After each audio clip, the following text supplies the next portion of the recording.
Now, the Israeli Prime Minister Benjamin Netanyahu is vowing to totally eradicate Hamas. That even as the Palestinian militant group says it is discussing new proposals from mediators for a ceasefire in Gaza. The pressure on Hamas for an answer, as Donald Trump has claimed Israel is backing plans for a 60-day truce. Netanyahu, of course, is due to visit the White House at the start of next week. Well, first of all, let's hear from him.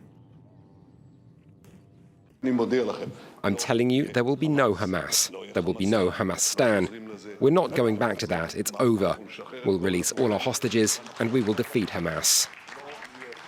Benjamin Netanyahu there, where International Affairs Editor Philip Turle is joining me here on set. So, Philip, could we be on the verge of a ceasefire deal, first of all, in Gaza? Well, what's Israel reported to have agreed to? Yes, the thing is, Stuart, that we could be on the verge of a ceasefire deal. This is something that Donald Trump's been pushing for, that not only Donald Trump's been pushing for, but practically the rest of the world has been pushing Israel to try to work out some kind of ceasefire deal to end the appalling bloodshed in the Gaza Strip. This is the next step down the line where Donald Trump is stacking the pressure on both sides and particularly on Hamas. If you look at the quote that he's been saying over the past 24 hours, I hope that Hamas will take this 60-day ceasefire deal because it will not get better. And then in capital letters, it will only get worse. The problem is that there could be a 60-day ceasefire deal, but we don't know anything more than that. This is going to be a transactional ceasefire, transactional peace deal on the part of Donald Trump, because what he wants is just all of this to be over so that he can move on to strike up business deals. On the part of the Israelis, we don't know anything about what's going to happen after the 60 days. Will there be a permanent ceasefire afterwards? Will Israel withdraw all its troops from the Gaza Strip? What will be the status of the Gaza Strip after that? Will there be an authority that will come in to take over control of that? Is Israel expecting itself to take control of that? We don't know anything. There's been nothing that's been hammered out so far. What we do know is that there are contradictory statements coming out from the Israeli government. We have Benjamin Netanyahu, as we were just hearing, saying that he will only accept the total obliteration of Hamas. But the Foreign Minister Gideon Saar has been saying, well, we could move forward with this. What we really want to obtain is the liberation of all the hostages. The hostages are a key element here because there are still at least 30 or so hostages believed to be alive in the Gaza Strip that the Israelis want freed.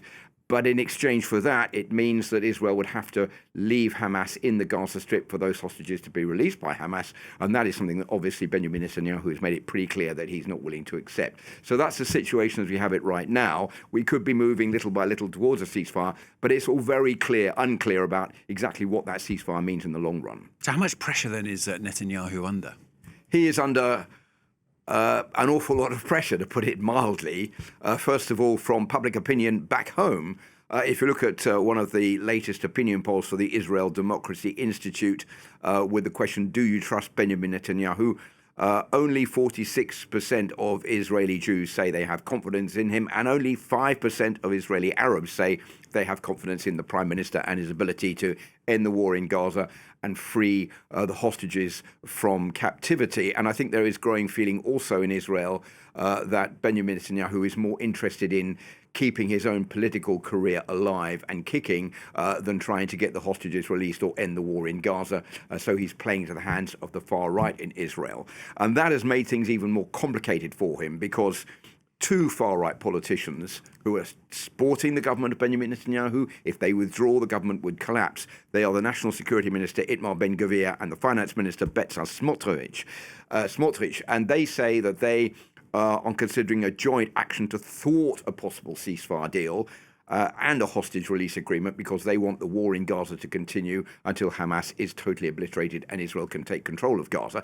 And another element to make this even more complicated for the Prime Minister is 15 members of his own political party, Likud, have said they are signing a petition calling for the total annexation of the West Bank. And one of the signatories of that petition is the Speaker of the Knesset, whose name is Amir Ohana. So Benjamin Netanyahu is going to Washington next week to meet Donald Trump. It's not going to be easy for him to come up with some kind of instructed argument in favour of a peace deal. Yeah, let's talk about that date in the diary, as it were, Philip. Any coincidence at all that Trump has made this announcement now? No, not a coincidence. If you think about what has just been happening recently in Iran, Israel started bombing raids against Iranian nuclear sites and in the capital, Tehran. That was backed up by the United States with these bunker-busting bombs to try to obliterate the nuclear program in Iran. Donald Trump says that he does not have any problem with now trying to reach an agreement with Hamas in Gaza because Hamas has been severely weakened. It's the time to go in there and to sign a peace deal following what's happened in Iran. I think there is a lot of pressure in Israel from the general public asking the question, well, Israel did not obliterate the Iranian regime, which they've been saying they wanted to do, but now they've stopped the war. Why can't they just stop the war and leave Hamas there for the time being, and we can just move on? Hamas has been severely weakened, so they don't understand what Benjamin Netanyahu is trying to achieve.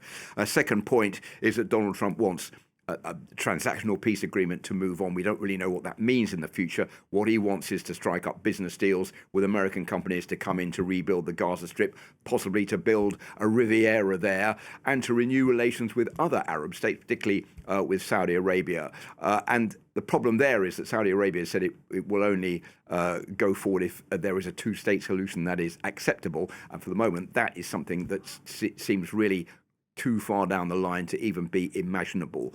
And last point, of course, Donald Trump wants the Nobel Peace Prize, and any peace agreement for him is good in his claim that he's been a great peacemaker, and he can then hopefully obtain that prize at a later date.